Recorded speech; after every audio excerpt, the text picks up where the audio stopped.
Yo, what's going on, everybody? Welcome into another episode of that thing we call Till Mets Do Us Part. We are live on YouTube. We are live on Twitter like we are each and every single Wednesday at on or about 5:30. Sometimes we're late because somebody needs to have a sandwich before he talks Mets with all of you. It's me.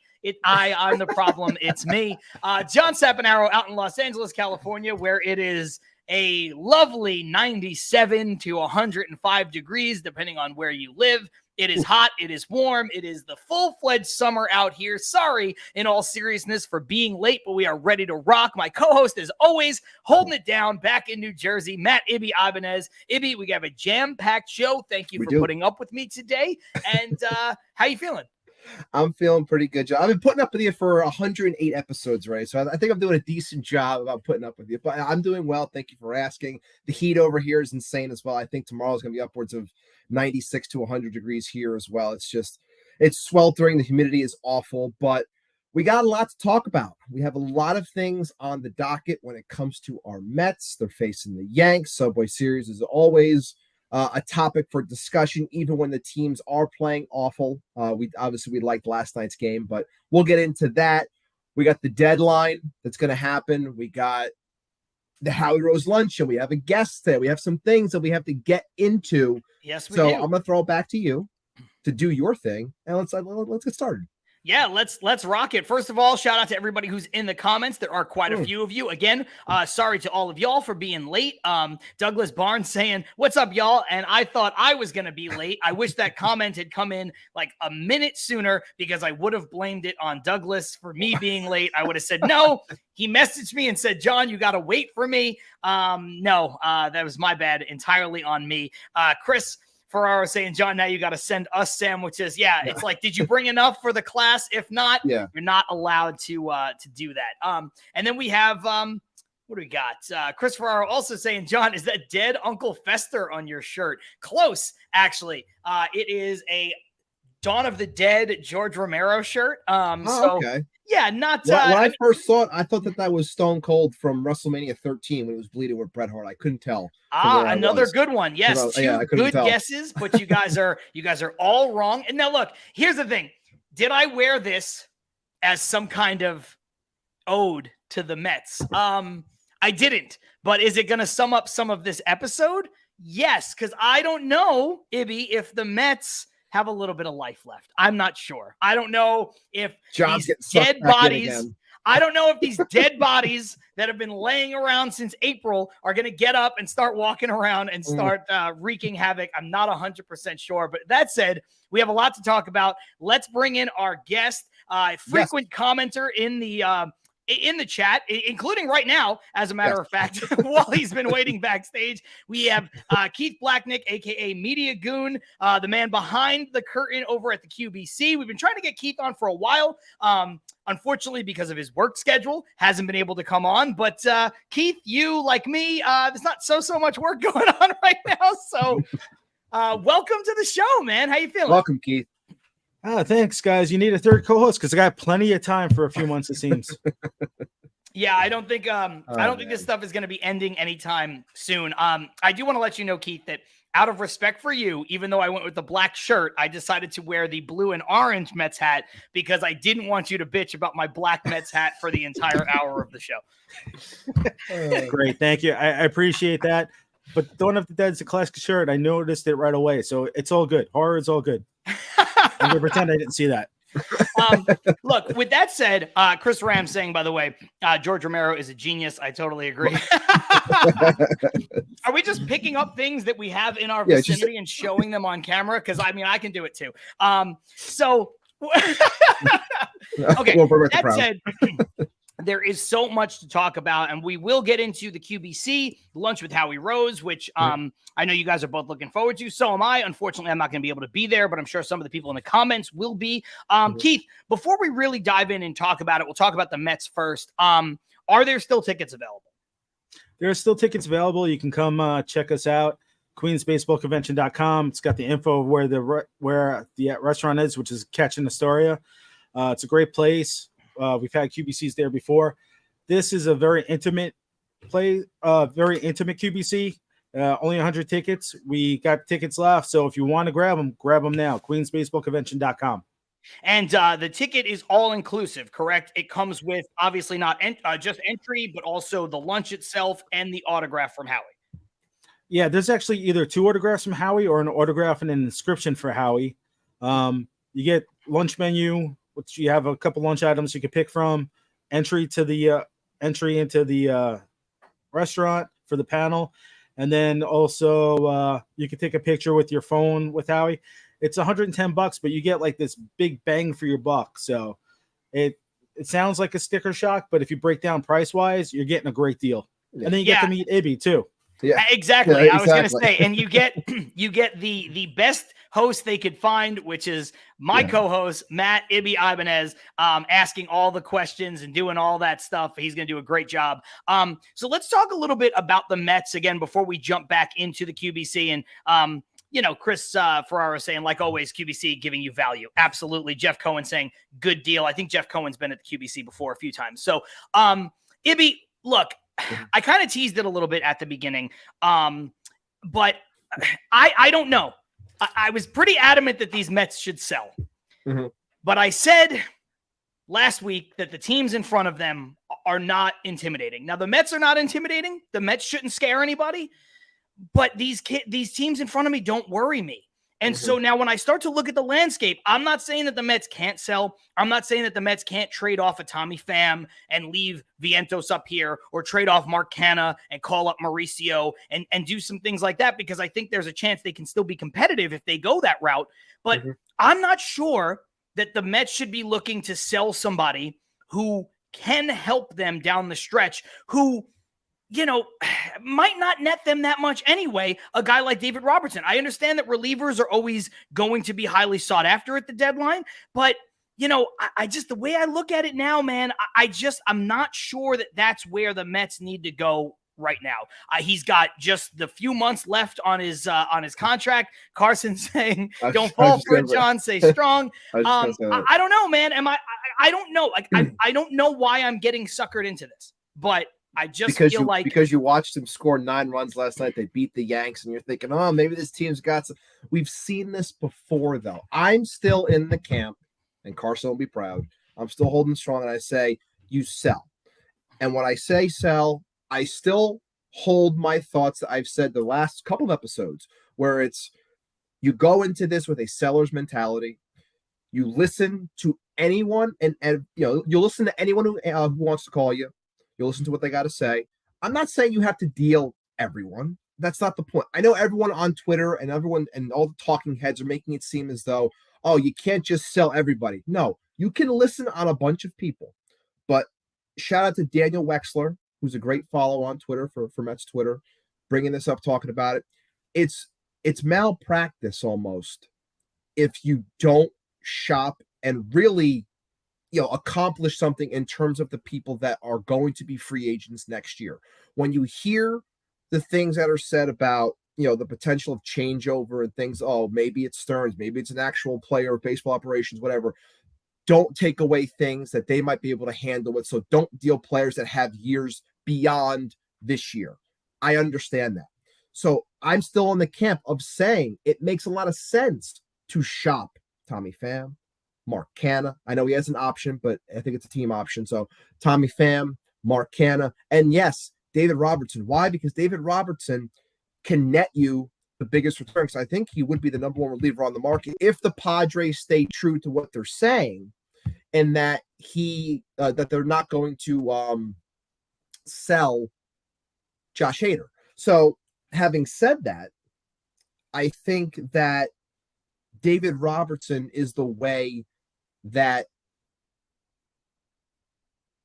Did we lose Ibby? We may have lost Ibby. He was right in the middle of it. Things started to get real sketchy, and then all of a sudden he dropped out. I think his point is well made, and we'll see if he can reconnect here, Keith. Keith, I'll just throw the same thing to you. Am I being foolish by thinking that the Mets are still in this? They could be in this, but do they have it? Like, if they do make a wild card and to get into the playoffs, do they have a team that could play past the wild card? I don't feel they do. I still don't feel like they have that it factor that we've talked about in the past in the comments, that I don't think they could push on from just a wild card. I think if they could get some players that might help them to get to the wild card, fine. But if they can't do anything that's just going to kick us in the teeth again at the end of the year, why even bother? So I would try to get the best players for next year, for the year after, bring up some of the younger players, and just let them have the at-bats that they need. Look at Alvarez. He came up. He started off slow. Then he picked up. He was figuring out the rest of the league. If you do that now for the guys, by the time they come back for next season, you'll have the little bit of experience to expand on. Yeah, look, Ibby's back, but I think he's frozen again. I'm not exactly 100% sure what's going on with his connection, and he'll work it out. We'll get as much of Ibby as we possibly can in this show. And just for everybody who's watching and listening, it's not that I think, again, I am not flip-flopping here where I say I think the Mets are firmly in this. I think the Mets are going to, make a run. A lot of people are saying it. You said it. Douglas Barnes said they'll be in it enough just to miss the playoffs by half a game. And I think that's possible too. I think that the Mets are in this position where they may break our hearts. They may get themselves back into this enough just to frustrate us at the end, whether that's an early exit in the wild card or whether that's something more akin to what Douglas Barnes is saying where, hey, they're going to get back into it and they're going to fall just short. It reminds me of, an NBA team that is way, way, way, way, way off the pace, in a particular game. And then all of a sudden, they're 25 points back. They get closer, they get closer, they get closer. And then they do all that to tie the game. They never go out in front, and then they wind up losing by 15 because they gave it their all just to make it close. And the Mets are in that position, to be fair. So I'm not 100% sure that I think that they need to buy. I don't think that they need, unless it's going to help them for next year. I'm not even saying that I think that they can fully compete this year. I agree with all of you on that. But Ibby, for my money, it just comes down to the fact that you could trade off some of these spare parts. I don't know if trading Robertson is worth it. He's the only one of value that you're going to get significant stuff back. So, look, Carson says after the Rockies, 2 top 30s for Pierce Johnson, the market for Robertson is set. Too intriguing to not shop him, which is a fair point. But again, the Mets don't have a prayer without a closer here. So if you do this, if you sell on David Robertson, that's it. The season is over. And I don't mean from the aesthetic standpoint, like I said a couple weeks ago. I mean legitimately. The Mets don't have a prayer. They don't have another closer. They're not going to be in these games. So look, they could get through the Yankee series and the next 4 games with the Nationals. And people are still going to want David Robertson, whether it's today or, which is the 26th, or if it's August 1st, 2 hours before the deadline. So at the very least, maybe they can just kick this down the road another 5 games and see what happens. I don't think there's any rush in terms of, having to do this like today, tomorrow. Like this could be something that is done last second. Like I was saying before, I don't know if when I cut out, saying how he could be the top reliever on the market if Hader is not available by the Padres. So for me, I still don't buy that this team, like I'll put it this way. I get everything that you're saying, John, in terms of the teams in front of you and the potential to make somewhat of a run and make things interesting. And you can't do that if you don't have those certain pieces. I understand that. But at the same time, I still don't think this team is good enough. So I would much rather cash in on that top player on the market, which Robertson would be, to bring us back something that can help us moving forward, whether that is this year or next. I just think it makes too much sense. And the point I was trying to make before I got cut off with what Daniel Wexler was saying is, welcome back, by the way. Thank you. If a player is not going to be here next year, that makes things that much more difficult in terms of people trying to defend it. Meaning that if you think David Robertson is here to help you and is going to be something that you want to have, then you should start talking extension with said player so he is here. Because otherwise, it makes no sense to not shop him and maybe even ultimately deal him, because I don't think this team is in a spot where they can be confident enough to say, we're going to keep him and we're going to push it, we're going to make it. Because the point that was brought up, and it was a great one, they brought up Aaron Loop. Aaron Loop had a great year here. He did. And then and Aaron Loop said he wanted to come back, but once you hit that open market, you can get blown away by another offer that comes in, and you're like, you guys want to match this? And they're like, not really. And he's like, all right, guys, I'll see. I'm going to Anaheim. So then he leaves. So in the end, you get nothing. So if there's an opportunity to bring in something of value, and that's the key word here, value. If you can bring in something of value for David Robertson and someone presents it to you and you say, that's pretty good for us, I would move him. I'm still in that camp. I know that everything that's been said, but that's kind of where I still am in terms of selling players. We'll jump back into the comments. Carson brings up a good point, something that I kind of touched on at the end of last week's show, which is Rayleigh has more value, in my opinion. Younger, team control next year, elite lefties are scarce. And I think Rayleigh, because of that, has more value both to the Mets because he's under team control, and he has more value on the trade market were they to explore a trade with him. But I also think, again, the Mets, their bullpen is so weak, they cannot afford, in my opinion, to trade Brooks Raley at this point. Unless you get blown away. Of course, like you said, you listen, but to me, that signifies something else because he is a guy who is under contract for next year. And so, then you're weakening your team, heading into next season as well. Rael's saying this kind of to your point, Ibby, how do we know we don't keep D-Rob for the 8th inning next year and let Otto go? But which I like. I don't hate that at all, having a building one of these really great bullpens. But I will say when you if you're not going to have an extension with him, if you're not going to do that now, your point is well taken. There's no guarantee that he comes back. What the Yankees did when they traded Aroldis Chapman to the Cubs and then re-signed him after he won the World Series there, Keith, that doesn't often happen. And when the Yankees did that, they were going and they were spending top dollar to bring Chapman, who was still an elite closer, back.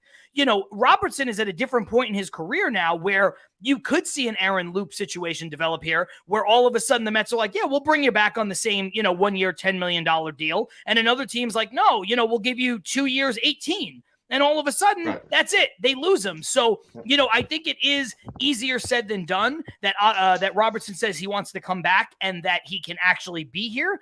But I don't know, man. I'm so stuck in the middle with this team right now because I don't know if this is sentimentality, Keith, but the Mets have made the playoffs in back-to-back seasons twice in franchise history. You know what I mean? Like some dumb, what is it been? It's been 3 times or something like that. Totally. I think making a run here after what they invested, regardless of where that run ends up, I think does have some kind of value. Is that being short-sighted? Like I said before, I think they got to see what they can get for the future with selling off anybody. I think just making a wild card in the postseason is not really accomplishing anything. It's just you're playing an extra game. So to me, making the playoffs via wild card, it's not like a big deal for me. If they won the division or something like that, yeah, it's fine. But what's the big deal if they lose it by 1 game out of the postseason versus the last game of the season? So I'd rather have players built up for next year and make a real run for it. And this year just felt like it was a kick in the can. It almost felt, even though the money was spent, it felt very Wilpon-esque. Do you think so? Do you really feel that way? I feel like they didn't really make any big signings. Verlander was fine, but it was always like the Wilpons always did hey, we got Piazza, but we never got that player to help bring it over one more spot. It just didn't feel like they went over the hill. They hit the top of the hill and like, we're here and we're not going to progress. And I think, I think the organization thought they were fine with what they had, but if they could have just got like one more player or one more reliever, it might have helped them out because we have depth in pitching. Let's get rid of Carrasco. And you saw everything that happened with the pitching. Yeah, I mean, I don't know. Ibby, I disagree with that take a bit, only because, the Mets did try, whether it's better or worse or whatever, they did try to get Carlos Correa. They did try to get a finishing piece. They did go out and spend huge money to replace DeGrom. I do understand, though, because we've talked about it on the show with other people, I think with Matt Williams specifically, where, you thought that the Mets' money and their financial might and the Steve Cohen factor would allow them to have an elite bench, guys making $8 to $10 million a piece that would be, maybe starters on other teams, but are going to get, a lot of reps as bench players with the Mets, or build this true deep super bullpen. I understand things fell a little short once Diaz got hurt, but I mean, I don't know. I disagree with Keith, but I can't fault anybody who feels that way, because what did I say at the beginning of the offseason? I said, don't fuck around, go sign Aaron Judge. Yeah. It's, I get the sentiment. I think the main issue with it is because they missed out on Correa when all that craziness was going on, and they didn't land him. Outside of that, and we talked about it multiple times on the show, I never felt outside of an Aaron Judge, which we found out very early on wasn't going to happen. Sure. There was nothing that was there outside of bringing back the team in terms of signings that were really going to really put this team over, like the point that Keith is making, like really put them over the hill or put them over the top, if you will, outside of the Correa idea. But we even talked about that. It's like everyone had this idea of what Correa was. Correa was touted as a 40 home run hitter when he was first brought up, but he really ended up being, and he's continuing to being, like a 20 to 25 plus home run type of guy. So it wasn't that huge power bat that you were looking for. The way the bullpen was handled, I agree, was handled horribly, picking guys with options. So we're watching guys like TJ McFarland and Dominic Leone instead of watching Andrew Chafin and all these other guys and Matt Moore, like guys who are having good years, and you chose not to have them because you wanted guys with options. It's like, if you're going to go all in, you have to go all in. So go for those pieces. Don't talk to me about options and things like that. Build that super pen. Give guys the opportunity to get breathers, because when you have an older team, like we talked about, and you have an older staff, you have to have coverage behind them, be it starters and bullpen, because you're not going to run them ragged in the early months of this marathon of a season. And that's where they fell short. Would they have been able to be better if they attacked pitching better? Yes. But when it comes to the lineup, I don't think they would have been able to. I don't think so either. And that's my thing. And also, Keith, with respect to your opinion, I just like, when I hear the term Wilpon-esque, it bothers me, because it has been very, like, the results, and to be fair, haven't been much different in the early going, especially with this season, right? Like, this season has been as disappointing as any Mets season ever, considering how much money they spent and all that stuff. But I just have a hard time equating it to the Wilpons when they go out and they spend the money that they spend to, keep pieces intact. They give Diaz the richest deal for a closer. They go and they probably overpay a little bit, considering the market for Brandon Nimmo, but in a couple of years, that'll look like an underpay. They go out and they replace DeGrom with Verlander. The logic is sound on all of those moves, but I do agree with you that, if you don't go build this super bullpen and you don't spend the extra money there to go, cross that threshold, it does seem pretty frustrating. So I will say that. We have 2 Ibbies now. I don't know what's going on with that. Next. Listen, I muted you. You don't mess around, man. I'll mute you. So when I said about Wilpon-esque, I didn't mean about spending the money. I meant about like the actual like philosophy of how building the team. So that's what I meant by feeling Wilpon-esque. I think, yeah, I think that I think what you're saying, because when I heard you say Wilpon-esque, I'm equating it to, what was it? Was it 09? Was Jason Bay 09 around that time? I think of it where it's like, oh, we need a bat. It's like, well, we needed a bat and we needed a little bit more. Like, yeah, but we gave you Jason Bay. And like, yeah, but we needed more. I think that was Jason Bay, like John Lackey here. It's like, yeah, but we need pitching too. Like, yeah, but we got you Jason Bay. It's like, yeah, but that's not it. And then it was always like the one piece. That's kind of like, not to shit on the Yankees here, but that's kind of what the Yankees have adopted lately too. It's like, here's the one piece that's going to put us over, and it really doesn't, because you need more. So I get what you're saying there. I just think it was I think it was just really circumstance because of what was available on the market.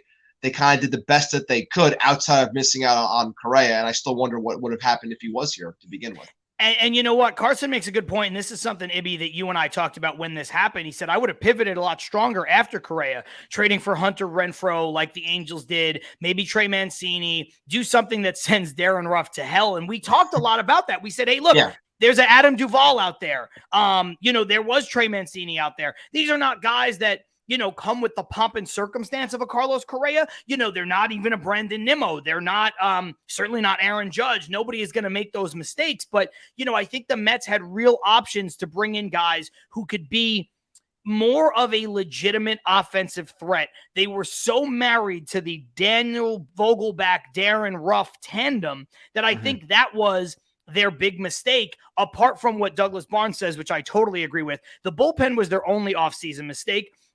They did all they could in other areas. If Verlander and Scherzer didn't suck, the offseason would have been given a better grade. I agree that the bullpen was the biggest mistake. I would argue that not pivoting, like Carson said, was the second biggest mistake, because I think that really left the door open for them to be in this exact situation. Again, you can't telegraph what happened to Diaz. Nobody can say that they thought that was going to happen the way it happened for the length of time that it happened. But to be left holding the bag, same thing with Darren Ruff. Look, did I think Darren Ruff would rebound? I thought he would regress to the mean a little bit. I thought he would at least do what he's always done in his career, which is hit left-handed pitching, and he couldn't do it. So now all of a sudden, Diaz gets hurt, Darren Ruff gets cut, Vogelback's just whatever he is, and now you're like, oh, I wish we had a DH. I wish we had another relief pitcher. So I think those are the two things, the two areas where they really messed up the most. And where would you be if they didn't go and bring in Tommy Pham? Tommy Pham has been excellent. Tommy Pham was back in the lineup today. Where would you be if you don't go out and get him? And there's so many great comments coming in, guys. Keep those comments coming in. I do want to know definitively, do you think that the Mets at this point should just sell, or should they wait until after the series with Washington, where there will still be a couple of days until the trade deadline, right? So by the time we wrap up the series with Washington, that'll be Sunday. And then the Mets have until Tuesday at 4 p.m. Eastern to execute any trades. So do you think they should wait, or do you think it's meaningless? And Keith, I'll throw it to you. Do you think, again, considering who they have to trade, the Mets aren't trading a Juan Soto or a Shohei Ohtani this year. So considering who the Mets have to trade, do you think the Mets should wait, or do you not care if they wait, or do you where's your head on this? I'd say see what the offers are. If the offers come in and something that is great, then trade them. If not, wait a couple of days. I don't think the Washington series is just going to be the point where it's like, oh, the Mets swept Washington, they're on a roll. I don't trust this team this year. Okay. Douglas Barnes saying, I think they stay the course. Ibby, what about you? I fear, and it's wrong to say it this way, but I fear that they're going to rattle off a couple of wins here, and it's going to basically put them in a standstill where they're going to end up holding players that they probably shouldn't. And maybe not even take certain calls because they think, oh, we rattled off, 4 or 5 and a couple teams ahead of us lost. So it kind of keeps us in the hunt. So it might even turn them into like extremely soft buyers to just get these maybe back end arms or something. Like what I fear is them selling off more minor league pieces for players that are just not worthy of really having, because you think you're going to have this, potential run. So you're just going to give up more capital to bring in a player that's not going to be here beyond the next 2 months. Like that's what I fear is going to happen. See, that's my thing. And look, I'm with you on that. I don't want to give up like that nonsense trade that was put out there last week or 2 weeks ago by SNY Mets, the Bednard for Kevin Parada. Like, I'm not doing that deal. I want to be clear, but I don't know, like to both of you guys' points, if they do play, like, let's say they beat the Yankees and they sweep the Nationals. I know they're two bad teams, but doesn't that matter? I mean, they're chasing Arizona, San Francisco, Cincinnati, Philadelphia, Miami, Chicago, and San Diego. I know the Mets aren't that good, but neither are none of those teams. So I don't know that it fully doesn't matter. I guess that's the thing it's not that I've seen anything from this team that brings me back in, that makes me believe. It's that I'm looking at what's right in front of them, Ibby, and I just see I see a lighter schedule. I see winnable games, and I see teams that either have played over their heads, aren't that good, or don't know how to win, or all three. So I just think at some point, maybe there's a chance that the Mets can actually get in this by playing their best baseball, which they've yet to do. But your end point right there is why I'm having a hard time. Like, usually I would be with you 9 times out of 10, or really 10 times out of 10. Like, when we would have conversations like this, we would be in lockstep. And I think the main reason why I'm having a hard time doing it is because this team has still yet to do that this season, where they rattle off a large amount of games and they create some space, or they look competent. Because for every we've used this in our captions, we've used this in our descriptions throughout this entire season so far, which is already over 100 games old, and that is, 1 step forward, 2 steps back, 2 steps forward, 4 steps back. Like, no, like, you think there's something, and then they'll come out extremely flat, get their asses kicked, lose the next 3, but then they'll win 2 more. Like, oh, maybe this is it, and then it's like, here comes 3 more, and then it's losing 4. It's like it's this back and forth, this up and down roller coaster, where it's just like, as a fan, it's hard to really get that feeling of this team can do something, because to this point they haven't done anything. So how can I really get that feeling of excitement where I have yet to be provided with this entire season so far? Yeah, look, it's fair. Douglas Barnes is saying, I don't think Epler has access to the farm system, which is why I don't Nor think should he too much. Nor should he. Chris Ferraro saying, that's what I'm holding on to, John. It's my heart versus my head. James Dowling saying, winnable schedule and don't trust Epler, the recipe for success. And then Chris doubling up or following up rather, and saying they look good last week and then Boston happened. So yeah, I know that's been the up and down nature of this team. But when I look at it, and again, the Mets have one asset of significance that they are willing to deal, and that's David Robertson. The more I look at it, I'm like, I get it. It's malpractice. I get that if you don't at least listen on all of these guys that are free agents, Keith, you're not doing your job. And they should listen.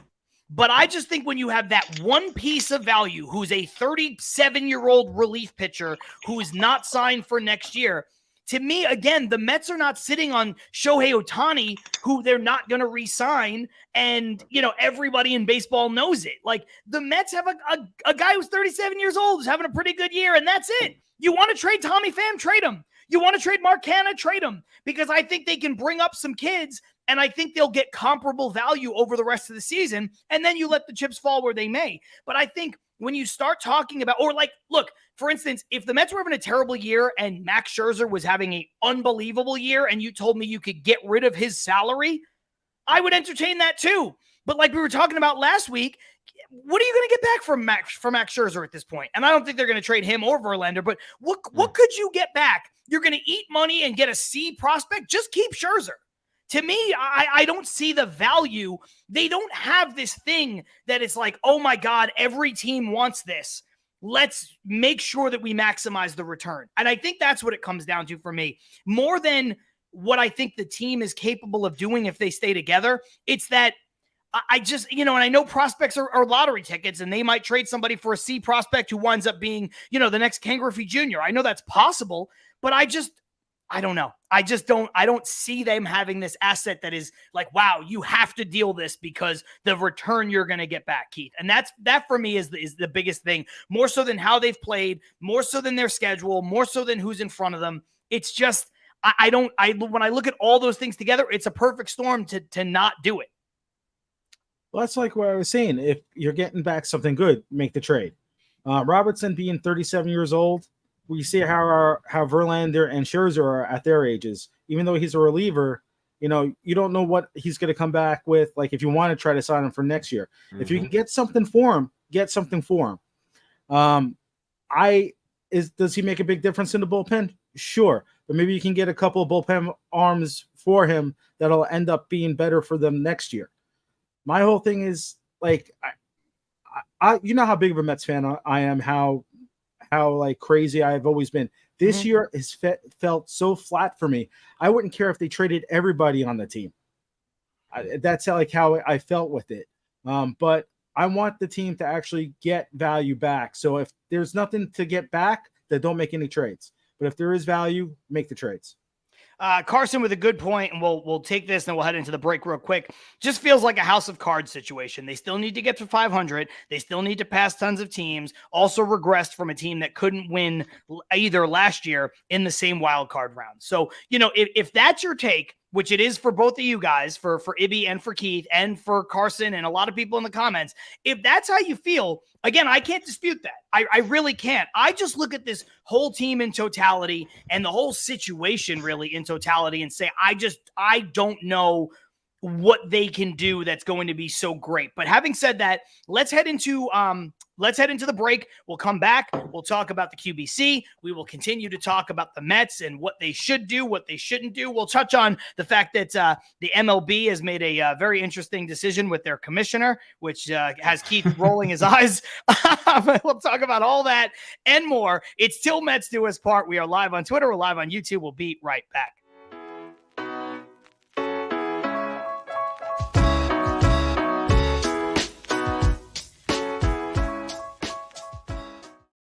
Yo, just like that, we are back with Till Mets Do Us Part, live on YouTube, live on Twitter, and of course, watching us on YouTube is the best way, like so many of you do, to interact with the show in real time. As a matter of fact, some of you do it so often, you know exactly what's going to happen. Chris Ferraro said, cue the music right as I was hitting the button. But all your questions, your comments, your concerns, your jokes, all of that stuff come in real time. We can get to them. We can address them. We could laugh at them. We could all have fun together. So that is definitely the best way to be a member of the show. If you can't do that, you can watch this entire episode as soon as we're done over on our YouTube channel where it will live forever. The channel is called Till Mets Do Us Part. And if you can't do any of that, you can listen to us starting tomorrow morning, all courtesy of the Premier Podcast Network. Keith saying, it's weird not being in the comments, but he's in the show. So that's how it happens sometimes. John Sapanaro, Matt Ibby Ibanez, Till Mets Do Us Part. We got Keith Blacknick, a.k.a. Media Goon, in the show this week. And, Keith, just let's sum up a little bit about, how this QBC event, I should say, is different from the full-fledged QBC. So if somebody has been to the big one and has never been to, like the lunch with Keith Hernandez that you did a few years ago that I was a part of, how is this different? What can they expect if they want to get tickets? If you're old enough to remember on MTV's Unplugged, this is like a stripped-down version of the QBC. There's no vendors. I might bring some stuff to sell, but there's no real vendors. There's no like 7 or 8 panels. We have one panel. It's Howie Rose. It's more intimate where you get to spend, instead of just like running through the line when you're getting something signed, you get to spend like a few, like a minute or two with them, get a picture taken with them with your camera or your phone, get a couple autographs, actually get to say hello to them. It's not as many people. We only selling 100 tickets. You get to sit down compared to last year's QBC. How many tickets how many tickets were available last year for the full event? We had almost about 600 people show up at the QBC. Yeah. Yeah, you were there. You saw how like jam-packed it was.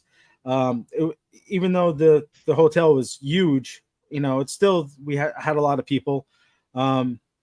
This is just at a restaurant. You get to eat lunch. You get to have a soft drink with your lunch. Everything's inclusive. So you get to relax and actually feel like you're breaking bread with Howie and Ibby. Yeah, I could say that from experience, having hosted the main QBC the last 2 years and then co-hosting the lunch with Keith, which was a much more smaller, intimate setting. You really do. I don't know what Howie's plans are, but, Keith Hernandez was there eating lunch with everybody else. Like he walked over and got a plate of wings and did the whole thing. And, he was a little bit like, it was very Keith. He was kind of standoffish a little bit, but and kind of eating privately, but it's not like he was surrounded by security or in a private room in the restaurant. He was just over to the side. And then he came out and he did his panel and it was great. And everything about that was awesome. And so that's what you can kind of expect, as opposed to, like he said, with the bigger one where, I think last time you had, God, I don't know, I lost count, maybe 10 vendors, people selling artwork, people selling memorabilia, all kinds of really great stuff that you can get your hands on. But then again, that also muddies the waters. Or, if you wind up showing up a little bit late, you might miss a panel that you really wanted to see or something like that, because listen, traffic happens, life gets in the way. It was super rainy and cold last year for the QBC in December. And so this one is, hey, you're going to get there, you're going to get a good meal, you're going to get a chance to interact with Howie, you're going to get to hear Ibby do his thing.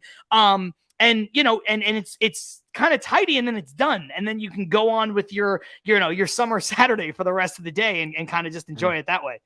Well, you got the Mets game later on that day too. So you come to the QBC event, go hang out with the 7 line in the Marina lot for tailgating, and then you go to the game. So you have a full day of baseball. So you can hang out with your friends, carpool over to Citi Field, and then just enjoy the game later on. And hopefully they win. Yeah, exactly. And you know what? You wind up getting a meal cheaper than you ever could at Citi Field. Yeah. Which is, and the food at Catch is good. Ibby, how now that you're in the week of, like, what are you looking forward to the most? I mean, obviously meeting Howie, right? Yes. Everybody wants to meet these guys and talk to them, and but what do you like? Where's your head at with regards to the QBC? Well, yeah, I was just talking with Keith off air before you got into the live, John, and I was just saying how, once I have everything in front of me, it kind of calms me down a little bit, because I have my information, I have the questions, I have a layout, I have an idea of the things that I want to say, and by watching I think it was yesterday, I finished watching the video of the Keith Hernandez one, just seeing how it all went, and I just double checked with Keith before, and he confirmed it. I was just like, I was so worried that this was going to be so like buttoned up almost. And then I watched it and I was like, wow, it's just kick back. It's a conversation. It's just like you and a buddy having a talk, and then there's just some people that are there. And then it's just like playing to the crowd, and then they'll ask questions as well. So that just watching that calmed me down. And, I kind of compared the questions that I have in comparison to then, and it's topical. It's things that make sense for the team, for Howie himself, for the Hall of Fame, all these different things that I think that people will appreciate. And then, of course, if they have their own questions, they can ask them as well. But as we get closer, I'm sure I'll be a little bit nervous on Saturday. But once things get rolling, I'm confident that I'll do well and make you guys proud. Listen, I know you're going to do a great job. Make the show proud and make the QBC proud and all that stuff. I wouldn't worry about it at all. I mean, when I did the panel with Todd Frazier 2 years ago, I asked Todd, I was like, "Are you tired of people always bringing up that you're from Toms River, New Jersey?" I think that's something that you asked me to bring up to him, and I did. I was like, "Hey, man, like obviously, like." Jersey is one of those places like New York, like Texas. And, there's a certain kind of pride that comes from the people who are from there. And I was like, but, it's always brought up. It's almost become this like, okay, man, like I know everybody knows it. It's no secret. We get it. Yeah. And he's like, and he did, like, he was like, honestly, he's like, look, I'm as Jersey as they come. I'm proud to be where I'm from. I still live in New Jersey. He's like, but it is kind of like, okay, guys, I've also been playing professional baseball for whatever it was at that point, 15 years, 16 years. He's like, plus, he's been famous since the Toms River stuff from when he was in Little League. So he's like, everybody knows. It's no secret that Todd Frazier is from Toms River. So, and I think, Howie's a good sport, and I think he'll be super chill about, whatever kind of questions you want to ask him. Patty's saying, I can't wait going to the game too. So she's already taken your advice, Keith. Chris Ferraro making a good point. Also, the QBC introduced me to John and then to this show and so forth. So, it's a goodwill mission, if you will, Ibby. And then Douglas saying, of course, Ibby will kill it. That is 100%. Thank you, Douglas. So we got about 15, 20 minutes left to play with. And obviously the Mets game is coming on soon. So we won't take too much time. But Ibby, what do you think the next time we record, barring something astronomical where we may have to find time to, do an abridged show or, at least put something out on social media where we react to it. But I don't see the Mets making that kind of a deal. But the next time we record this show will be after the trade deadline. Correct. So flash forward a week in your head. Where do you think, what do you think this Mets 26-man roster looks like next week when we record this show? I think I was looking at things and I was trying to figure out potential deals or what returns might even be. And it's very difficult to do that because of how teams have gotten smarter over the years in terms of rental players and not giving up too much and things of that nature. So I look at it and I go, by this time next week, I will say that Tommy Pham is no longer on this team. I will say that Mark Canha is no longer on this team. I'm 50-50 on David Robertson, though I think he should also be shipped out. That's the way I feel, but I'm not sure if he's going to be. I'm 50-50 on him. And I agree with you before, I don't think you're going to see any of the bigger named players on this team dealt away.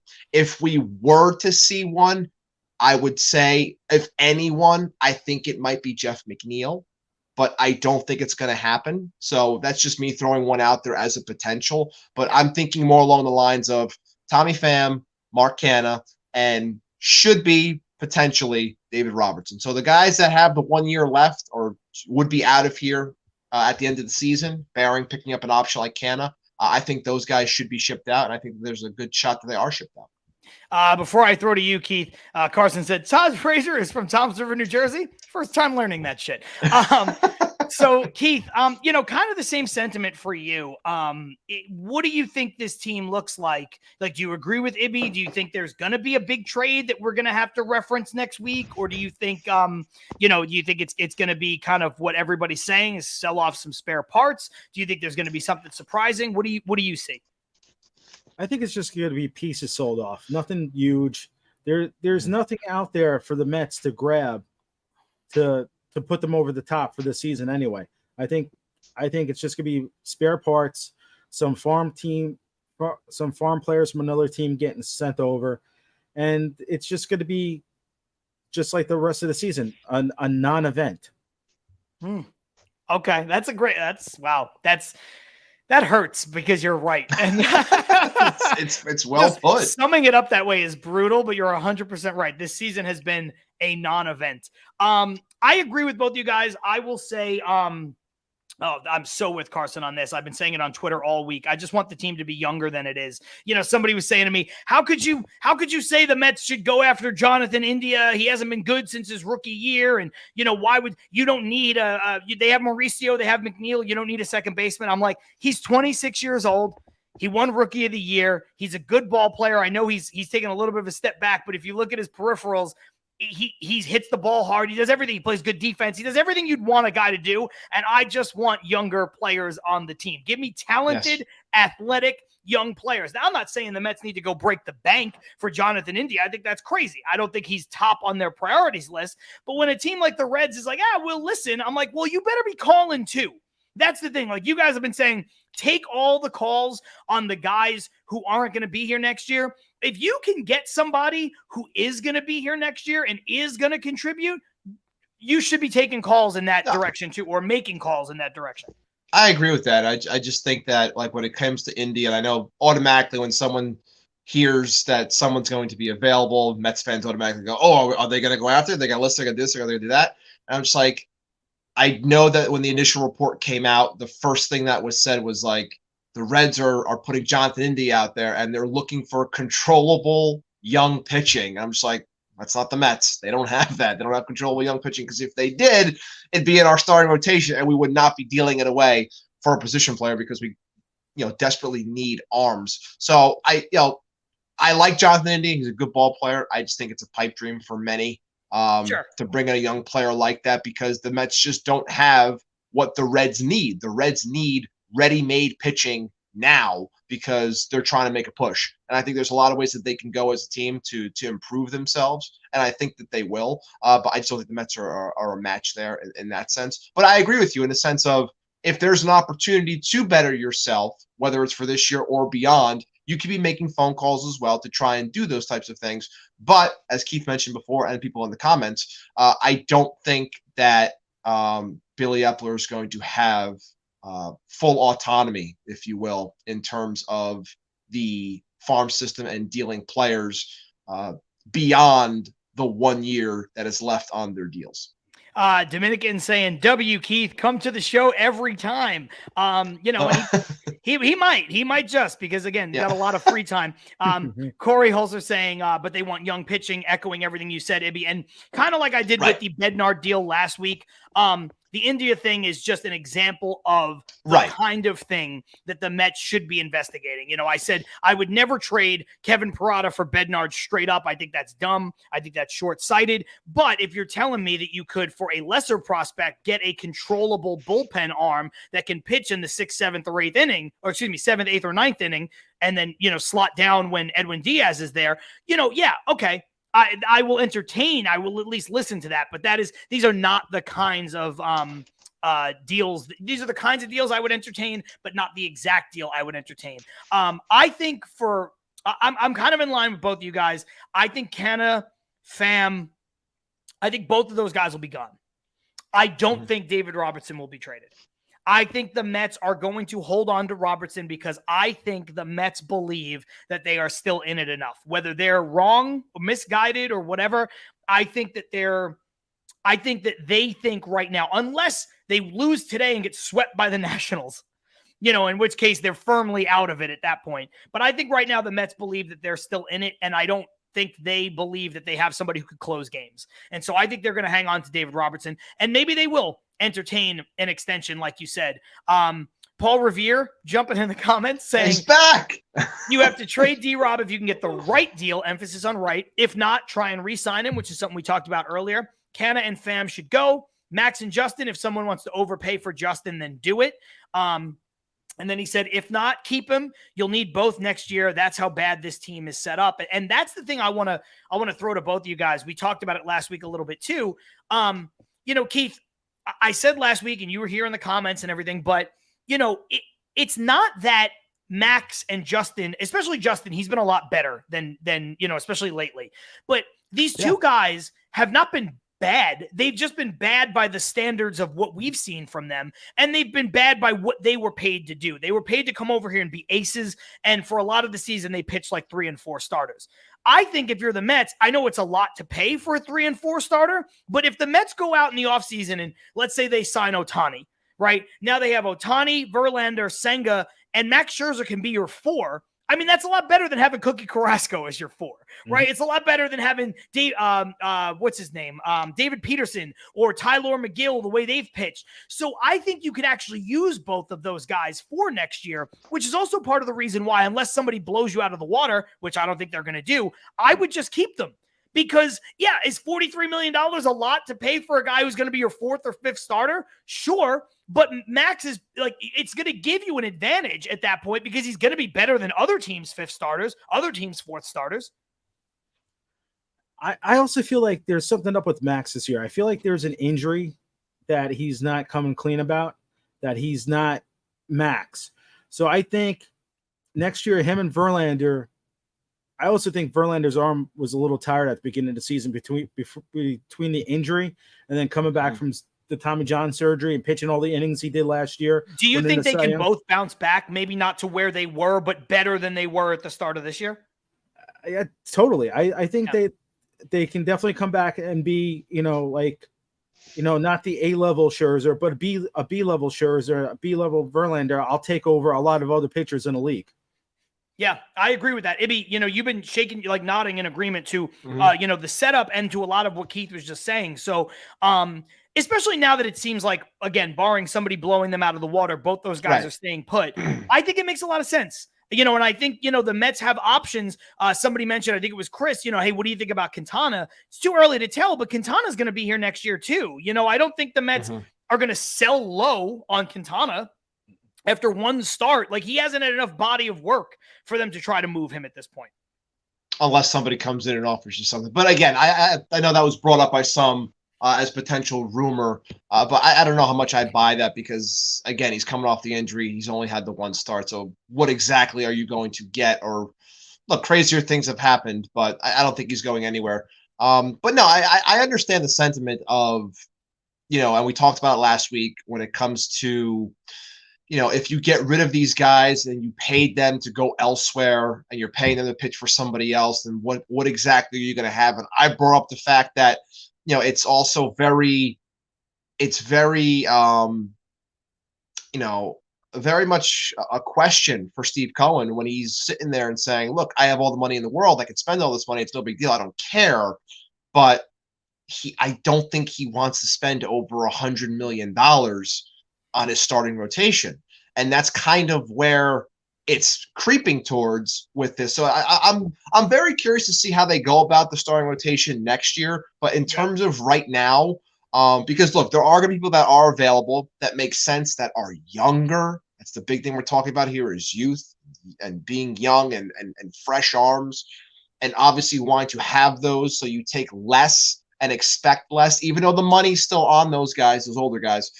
It would take less of a burden. It would put less on them in terms of what is expected of them, I would say, if you brought in younger pitchers that would be slotted ahead of them.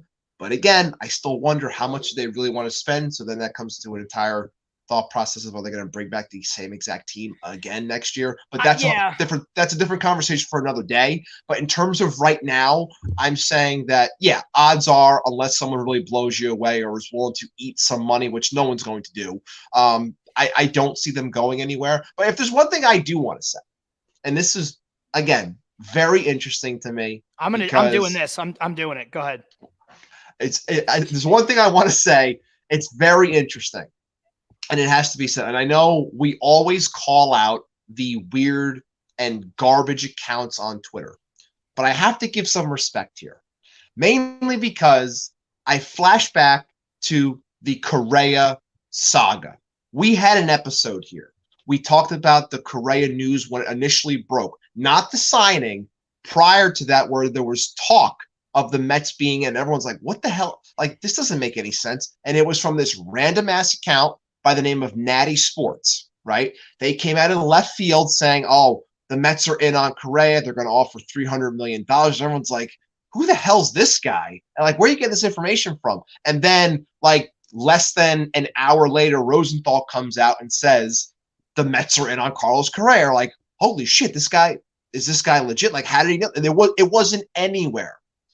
I flash forward to now and how this guy, or whoever this person is, he comes out, he says 3 days ago, he says the Mets are working and might even have something done in principle to trade Justin Verlander to the San Francisco Giants. And I go, where the hell's this coming from? But I was like, well, this is the same Correa guy, so maybe. I was like, nah, it can't be. And then shortly after, I can't remember who it was, but a name that we all respect and know said that the Giants were checking in with the Mets on Justin Verlander. I was like, this guy said this before anyone even talked about or even thought of the idea of Justin Verlander in San Francisco. So I just wanted to give that account some credence, only because they threw it out there. And even though it didn't happen, they were still on it when it came to Correa. And now they're throwing this one out there, and they got reported by other syndicate and other people as well. And I'm just like, kind of makes me think a little bit. Don't think it's going to happen, but I have to give some respect in that sense, because they were on it the first time. Maybe they're on it again here. I have no idea, but I just thought that was very interesting because they kickstarted the Correa craziness. And now maybe as we get towards the deadline, maybe they're going to kickstart some Verlander noise as well. There's a new wrinkle from Stevie Mac. Maybe it's just Ben Verlander in disguise. I will say this with regards to what you're saying about, Steve Cohen. Again, he's shown that he will spend anything if it makes sense. But yes, I do agree. The desire to spend $100 million on a rotation, even if it's just for a year or two until they get out of those contracts, doesn't necessarily seem great. This is a very, very good counterpoint. And there's been a lot of really great comments. And, Chris has been commenting a lot, but this is a good point. Uncle Steve doesn't want to pay a whole team's worth of salaries on other teams either. So I think if you had, gun to his head, what would he rather do? I think he'd rather sign Ohtani, pay $100 million in the rotation for one season, let's say, until Max's money is off the books, than say, oh yeah, I'm going to pay 75% of Max's salary for him to go pitch in Cincinnati, and I'm going to pay 50% of Verlander's salary for him to go play in San Francisco, and also pay Ohtani here, not knowing what those guys are going to give you. That's a really good, really astute observation, which I agree with, because I don't disagree with you, Ibby, but I think that's a really good, counterweight on the seesaw. And I get it. Carson said this with regards, Keith, to you. He said, if Max is pitching through something that has brought him these results, it angers me even more. I hate when guys play through this. It's so irresponsible when guys do this. Walker, May, Marte, Scherzer. I'll take it over to the football because I seen somebody mention the Giants earlier. With the Jets were going to go real far until Brett Favre fucking tore his rotator cuff and just decided it was more important that his, Iron Man streak continued over what was best for the team. Now you could argue whether or not, somebody else playing and not him would have been good for the team. But, Keith, does that frustrate you more if you'll find out after the fact that, like, hey, Max was hurt this whole time? It does frustrate me, but then again, who do you have behind Max? Right. You're still gonna have mediocre pitching behind him.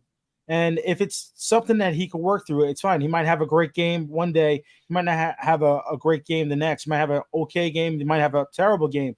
But that's better than having 3 terrible games in a row from a pitcher. That's true. At least in my eyes. No, you're right about that. And that's another great counterpoint, Ibby. And when you look at it, there was a time David Peterson, his ERA as a starter was over 8. Tyler McGill, since he's been sent down to AAA, he's got an ERA over 10. These are the options. You're going to make Carson cry by saying that. No, I understand. Look, it's frustrating. Yeah. But, to Keith's point, and I get Carson's point too, like, it's like you could just run these guys out there when they know they're not healthy. Now, if it's a guy like Marte, and maybe the Mets do have other options, although they're not great, right? You can mix and match with, look, maybe if Marte's not healthy, maybe the Mets would have been better for a chunk of the season with, I don't know, Jeff McNeil in right field and Danny Mendick at second base. I'm not, just because Marte was so bad. He was an automatic out, and he was just providing them nothing. But Max is not providing them nothing, to Keith's point. He's providing them very little in terms of consistency, but then he'll go out and throw a gem for 7 innings. Like, Tyler McGill is not going to do that. David Peterson's not going to do that. Carson's saying McGill is more dead inside than me at this point. So no, like that is another option where you're like, okay, look, the Mets don't have the most unbelievably deep team to cover for some of these guys being bad, especially when it's the stars. But the drop off from even a 45% effective Max Scherzer to Tyler McGill this season is astronomical. So I thought you were going to say something. No, it's true. I guess we spoke on it a couple episodes ago, talking about injuries, and I think it was when we were talking about Pete and playing through stuff and stuff like that. It's like, it's frustrating because if you just took the 2 weeks off, maybe it would just correct you and the team can fight and make it work while you're out. But I also understand the sentiment here where it's like, I think I would rather see a 50% Max try to pitch through 5 innings as opposed to watching, David Peterson get shelled in, a third of an inning or two innings or something like that. 'Cause it's like, what did that really help me? At least Max would gut through 5 and save the pen a little bit, where the other guys would just get shellacked in the first inning and then we're already into the pen. So I get that, but it's like, look, it's bad either way, because it's like, and then Max is just further hurting himself, and he's just going to get worse and worse as it goes. So there's pros and cons to both ends, but I understand the thought process of sitting there as a fan saying, I would much rather watch Max just try to gut through it as opposed to watching the talent that the talent that Billy Epler said was going to be our depth just go out there and continuously fail. Paul Revere saying McGill did fall apart. I was wrong about him. He's been terrible. And maybe at some point in the offseason, we can have Carson on again and we can do just a really deep dive into how the Mets have failed Tyler McGill. Because like I say, he did put out a great video, but I would love to have him on to talk about it. Yeah, for sure. Yeah, it's an off-season conversation for sure. But I do think that all jokes aside, I think there's more than meets the eye with Tyler McGill. I think sometimes, guys are flashes in the pan. We've seen that before. And I think other times guys show something of significance and then they are adjusted into a different kind of pitcher, which has always been Carson's point. And then they can't pitch like that. And yes. Keith's just nodding, right? I mean, like that was what happened. Nobody is going to mistake Tyler McGill for Jacob deGrom in actuality. But Keith, there were comparisons with both of them Tyler's first year in terms of how he was pitching. And I don't mean the numbers. I don't mean the results. I mean the way he was going about it in terms of velocity, working up in the zone with rising fastballs, having a wipeout slider. It was deGrom-esque. And then he turned into a guy who can't strike anybody out, has no finishing pitches, and then lives in the middle of the zone and gets shellacked. To me, I think that's an organizational failure. I don't think that's like he stopped learning how to do, like he forgot how to throw 99. I've heard through sources, and you know who I'm talking about. I do. That they teach you how to pitch differently than how you got drafted and how you came in. That they try to change, like, say what your best pitch might be the curveball.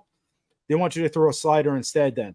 And they take away what makes you better as a pitcher, and they try to adjust you into their system. And Douglas Barnes saying the pitching lab must be broken. I mean, if they're doing that, that lab is broken. Look, we're over an hour. Mets game, Yankees game, Subway Series, it's about to start, so let's not bleed into that. Keith, I will give you the last word on the QBC and anything else you want to touch on. But let people know where they can get tickets, what time it starts, all that stuff, because it is coming up very, very, very, very soon. Okay, queensbaseballconvention.com for info and tickets. The show starts at 1 p.m. Seating's at 12:30. You get, for $110, you get either 2 autographs or 1 autograph, 1 inscription. You get a lunch item, a soft drink, take a picture with Howie with your phone or your camera. Admission to the event. It's just going to be a good time. Ibby's going to knock it out of the park. Thank you. The whole thing about Queens Baseball Convention, it's for fans, by fans. That's why it's so laid back. And how many times are you going to say you're going to be able to hang out with Howie Rose for an hour?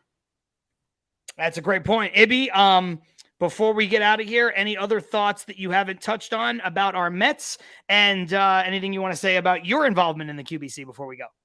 I got nothing else in terms of the Mets. I'm excited to see how they. I don't know if excited is the proper word, but I'm anxious to see how they go about handling this trade deadline and maneuvering and what I think is going to be with constraints, because I don't think Epler's going to have, like I said before, full autonomy. In terms of the QBC, I'm extremely excited. I'm, again, very thankful to Keith for choosing me to do this. Very thankful for my partner who's given me, confidence and support that I can do this. And I'm looking forward to meeting some of the people that we speak to often here, that being Chris, that being Patty NYC, and anyone else that might listen to this show that might be coming out. I'm excited to meet all you guys and chat it up, talk some Mets, and again, meet someone that I've never thought in a million years that I would be able to sit next to and have a full-blown conversation with. So I'm very excited to be able to sit there and have a conversation with the great Howie Rose. Just one more quick thing. Yep. Don't forget about the giveaway with your subscriber count. Yes. Tickets. Yes, we're still trying to hit that one in terms of follower count when it comes to YouTube. I'll put out something on Twitter, or I'm sorry, on X, or whatever the hell it's called now. I have no idea. I'll put something out in terms of that. So if we hit that follower number, that total subscriber count, I should say, we will give away 2 tickets, Keith. 1 ticket. What was it? 2 tickets to the show on Saturday.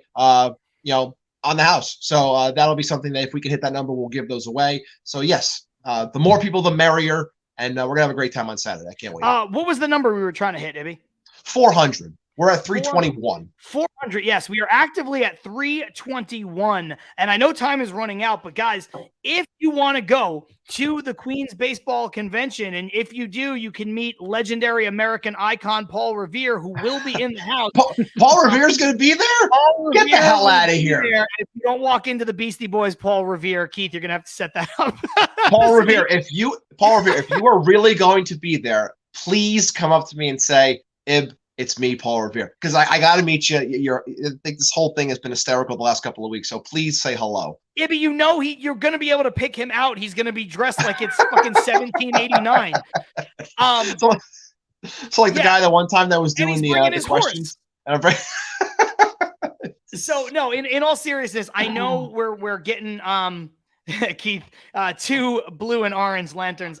Look, I know we're getting towards the actual date of the event, but if we can get to 400 subscribers and you're thinking about going, tell your friends, get us up to 400 subscribers here on YouTube. And then anybody who subscribes to our show is going to be eligible to win 2 tickets, which is a $220 value to the Queens Baseball Convention. So, and all you gotta do is hit subscribe. That's it. And just harass some people into subscribing too. We didn't get to the stuff on Rob Manfred. I'll just say this. We'll talk about it next week. Fuck Rob Manfred. He sucks. Who cares? That's it. He sucks. Listen, let's go Mets. We got a big game against the Yankees. Do want to win this game. Do want to sweep the series. So let's start there before we worry about anything else. For next week and the trade deadline and all that stuff. Huge thank you to Keith Blacknick from the QBC, aka Media Goon. You can follow him at Media Goon on social media. John Sapanaro, Matt Ibby Ibanez. Thank you to everybody who was in the comments today and all that fun stuff. And we will see you guys next week when this Mets team may look very different. We'll see. Later.